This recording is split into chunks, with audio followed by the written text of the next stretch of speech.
খুব সম্প্রতি অনাবিল বলে একটি ছোটদের পত্রিকার উদ্যোগে আমার পুত্র একটি কার্টুনের ওয়ার্কশপে গেছিল। কেন এই প্রসঙ্গের অবতারণা সেটা কথা প্রসঙ্গেই বলছি।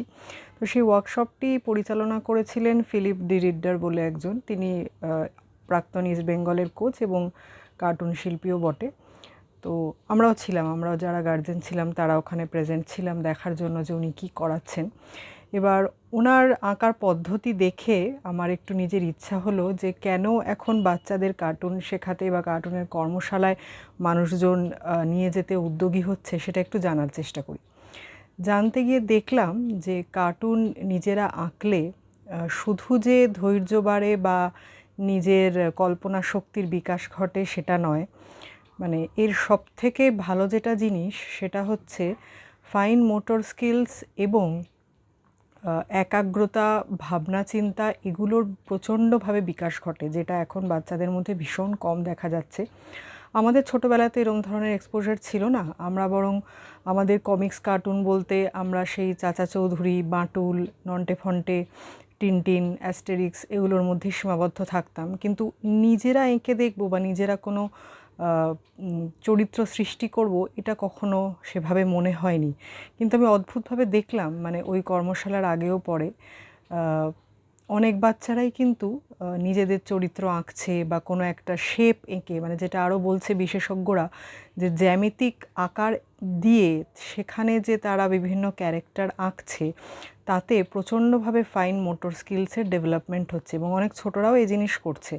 ছোটরাও প্রচুর কার্টুন আঁকছে এবং অনেকে যেটা ক্যারিকেচার করে, মানে কারো একটা প্রতিমূর্তি একদম স্কেচ না করে একটু মজার আকারে তার মুখ চোখগুলো চেঞ্জ করে দেয়, কিন্তু মানুষটিকে সেটা বোঝা যায়।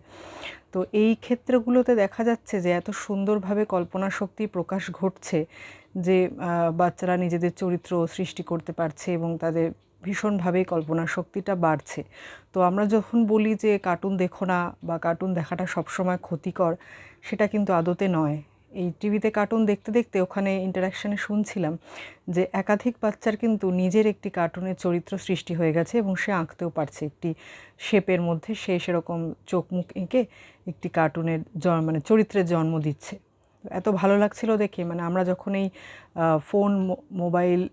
মোবাইল ফোন এবং টিভির যুগে সারাক্ষণ বাচ্চারা স্ক্রিন টাইম নিয়ে তাদের স্ক্রিন টাইম কীভাবে আমরা কমাতে পারবো সেই জন্য আমরা ব্যস্ত থাকি, কিন্তু টুকরো টুকরো জিনিসের মধ্যেও তাদের যে সৃজনশীলতা প্রকাশ করানো যায়, তাদের একাগ্রতা বাড়ানো যায় এবং খেলার ছলেই নতুন নতুন চরিত্র সৃষ্টি হয়, সেটা কিন্তু এই কার্টুনের কর্মশালায় গিয়েই জানতে পারলাম।